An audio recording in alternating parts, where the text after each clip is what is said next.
Hello and welcome back to UK Tool Talk. Right, I've been sent this through the post.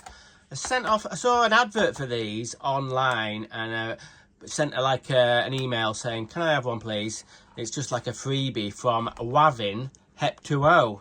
And this is the new keyless fitting, plumbing fitting. This is, we use hep20 at work sometimes. We'll go into that in a minute, because I've kind of got a love-hate relationship with hep20, or some people use SpeedFit, whatever. But we've been sent this freebie. Well, yeah, it's not like it's just sent to fucking me. You just applied for it and they send you it. So, is it going to be any good? Well, don't know. Let's get the fucker open. Right. In the box, or would you call that a box? Yeah. Right. In the box, we'll call it a box, is this 15mm keyless coupling. So you also get a bit of pipe. Looks like a bloody rat's been at that. Anyway, and an insert. So this is the hep20 normal. What I mean by normal, it's the one that most people know about. I'm not sure. I think this has just been out like a couple of months, quite new that actually. So for a lot of years, hep20 have had these type fittings. You'll recognise them. They're always white, and you can get them bloody hell down to 10mm, 15mm, 22, 28. So if you use these fittings and you push them in, you'll have to put a tool on to take it out if you need to. Now you might say to me, bloody hell John, why didn't you mark that? Well, I didn't, so fuck it. I've got one of these sets. I think I got this from bloody Plum Centre or something. So this has got the various sort of release tools, if you call them, I don't know. But so there's a 10mm one, 15, 22 and 28. So what you do is you clip it onto the pipe like that, and then pull that like that, and you can get it out. What it does, these little bits here push on this collar here, and it pushes the sort of like the grab rings. I don't know if you can see that in the back of there. See them stainless steel grab rings? They are razor sharp. So this bit gets pushed down by this tool, and then you can release it and then back in. Now then, I've never had, right, listen, I'm not fucking bullshitting you. I've never had one of these blow off. I've had them weep a little bit. They do weep if you've got like a score in the pipe. Let's say you with a Stanley knife, it'll just start dripping. And like I said, I've never seen one blow off. Do I like using hep20 or SpeedFit or whatever you want to call it? No, not really. It serves a purpose. What I mean is, we work on service stations, and if you have to put a bit of pipe across a false ceiling in like a shop or something to get to a coffee machine or something like that, it's really, really, really handy. But on show, like in a cylinder cupboard or even under a sink, it looks a bit shit. The problem with using these stuff under a sink, if you've got to put lots of T's and the pipe work is a bit like needs loads of bends in it, bloody hell, it takes up half the bloody cupboard. The fittings are really, really big, well, compared to a soldered fitting. But sometimes we work on situations also where the pipe work, the mains, it hasn't got mains, it's got a spring supply that's very hard or soft, or whichever the one is that corrodes copper. So sometimes we'll put this in, because we've been on some properties that if you put copper in, it would last about 2 years, and then it would be just collapse. It's so corrosive, the water, but this doesn't get harmed by it. But on it's like a finished pipe work. If it was in like I don't know, like an airing cupboard, I was doing an airing cupboard, all the pipes had to look really tidy. You can never get this stuff to look really, really nice. I think you end up putting loads of bends in, and it doesn't really bend very well. Now then, hep20 used to make these, like, I don't know if they still make them. They make like a former, like a metal former where you clip the pipe into it so you can get a 90 or a 45. But I haven't seen them for a long while. Anyway, I had a look online to see if anyone else had an experience, and there's a couple of bods out there on some forums saying they've had one of these blow off. Yeah, they are rated to, I think, bloody hell, about 20 bar. They tested to 20 bar. So, yeah, it might have been a faulty fitting, don't know. There is faulty fittings. Like other week, I had that faulty press fitting. But like I said, I've never had one of these blow off. I've had them weeping occasionally, not very often though. But the one problem I have had, I haven't got one with me at the moment, is with a Speed Fit. Now, Speed Fit is a different firm than this, and the fittings are pretty much the same. They're push fit, but they have this bit here you can undo. You can take the whole thing apart. This one you can't.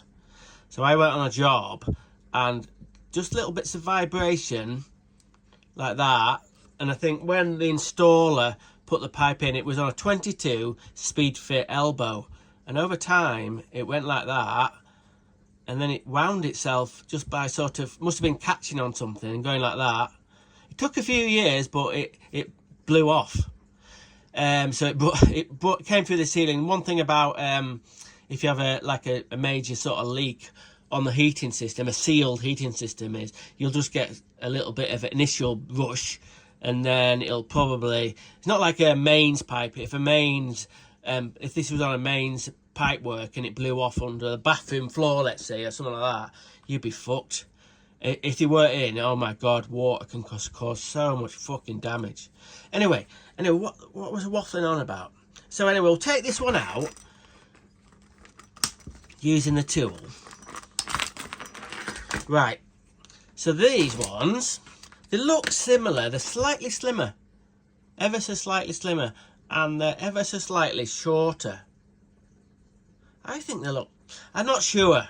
I like the clean lines of the hep20 fitting. Yeah, it's not a bad little design thing that though. But this one has got these sort of nobbles on them and stuff. But yeah, anyway. The big selling point for this type of fitting is, I'll show you. You push it in as normal, of course, after marking it. So that's in there. With the old hep20, you'd have to use one of them tools. You'd have to have that with you, and you can find that at the bottom of your toolbox and whatnot. But what you can do with this one, it's got a locking bit on it. You can unlock it like that. You can see that what happens there, the collar goes up, and then you push on the collar and you're out. And then you can shove it back in, and then you spin it round. I don't know if you'll be able to hear it. It goes into a lock position. Do you hear that? That's the lock position. So I'd imagine, well, yeah, it is quite well locked.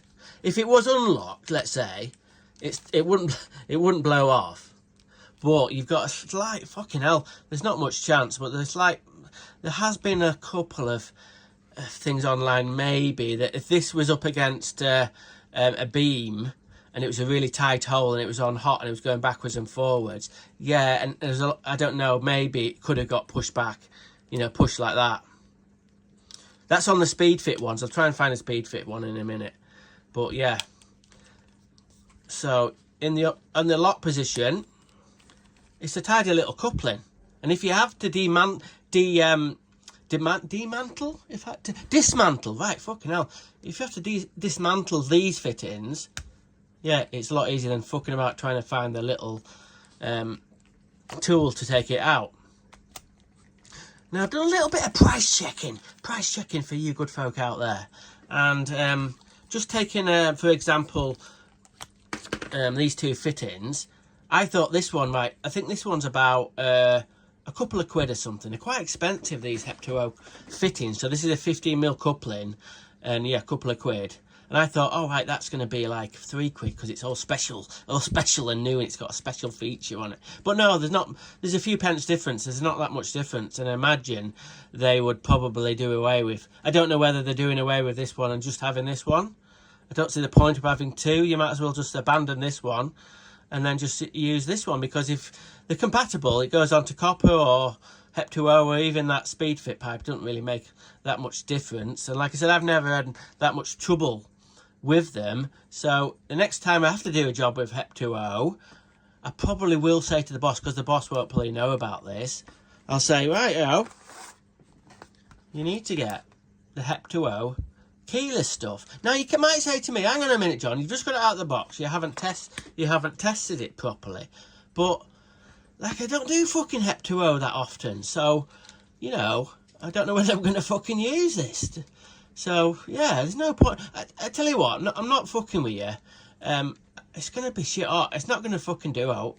Do you know what I mean? These little alterations here won't alter how it's not going to like, oh, is this new technology going to blow off easy? No. I'm not saying 100% trust any fitting really at the end of the day, but I've had no trouble with hep20. I think they're a quality product, and we use them not every day, but you know what I mean, maybe on like a bit of a weekly basis sort of thing, and they're good. And I can imagine that these fittings, they're going to be better because you can demount them easier. So anyway, I'm going to try and find a bit of sort of speed fit fitting now to show you that if I find one, and then we'll do a little bit of compare and contrast. What do you reckon? Right, I found a speed fit tee knocking about, and I'd say most plumbers use these fittings because I think they're probably a third cheaper than hep20. Have I ever seen one of these blow off? No, I haven't. Well, yes and no.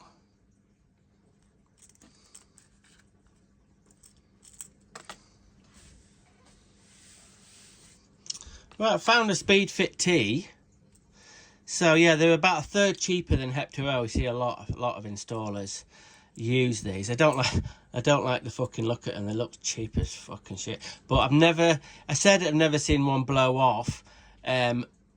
No, I haven't, but one has blown off. What I mean, I was on a job where this had been used on central heating. I don't know if it overpressurized a bit. Anyway, this bit here, it's demountable, this tool. Yeah, it's got a little bit of a thing that locks. Did you hear that? It's got a little thing that kind of like, if it does come a bit loose, it has a little notch. But these do wind out, and then once that out, the fitting blows off. And I was on a job, and a 22 speed fit elbow, for some reason, had come off, had demounted here, and I can only imagine it must have been a little bit loose like that, and then over time with the heating going on and off, it must have just crept around like that and somehow got past that bit, or that bit wasn't working properly, and over like 2 years it had wound itself off and blown off. And I say it came through the ceiling. It was a little bit of a mess, but with a sealed system, only a certain amount of water will come out and then it'll stop. But imagine if that 22 elbow was on like a mains cold water, and the person in the house wasn't about. Oh my God, water can make so much bloody mess. So yeah, we don't use these at work. But these ones here, these are, see this little bit here, the demountable set up from there. So if you do want to demount this type of fittings, you just got to back it off a little bit like that, and then you hold on to this bit here and it comes out. But I imagine we don't use this fucking shit, so after you've reinstalled it, that has to be nice and tight. But yeah, like I said, there's probably bloody millions of these. Yeah, like I said, when we work on various properties and commercial properties, you see these, and yeah, I've never seen one blow off. I've only seen them creep the nut. It's kind of like blowing off. So I don't know whether it was a design problem or it was probably just a bloody one off, wasn't it? Anyway, so if you're a plumber and you haven't seen these and you want to check them out, just put in the old Google hep20 keyless, and you'll fill in a little bit of an online form and they'll send you one. But I reckon they're pretty good. Bloody hell, this is fucking hell. This is like a proper review of something sort of new. Do you know what I mean? Instead of me reviewing old fucking drills and all that carry on. So there we go. I'm going up in the world. Okay, thank you for watching UK Tool Talk, and I'll see you next week.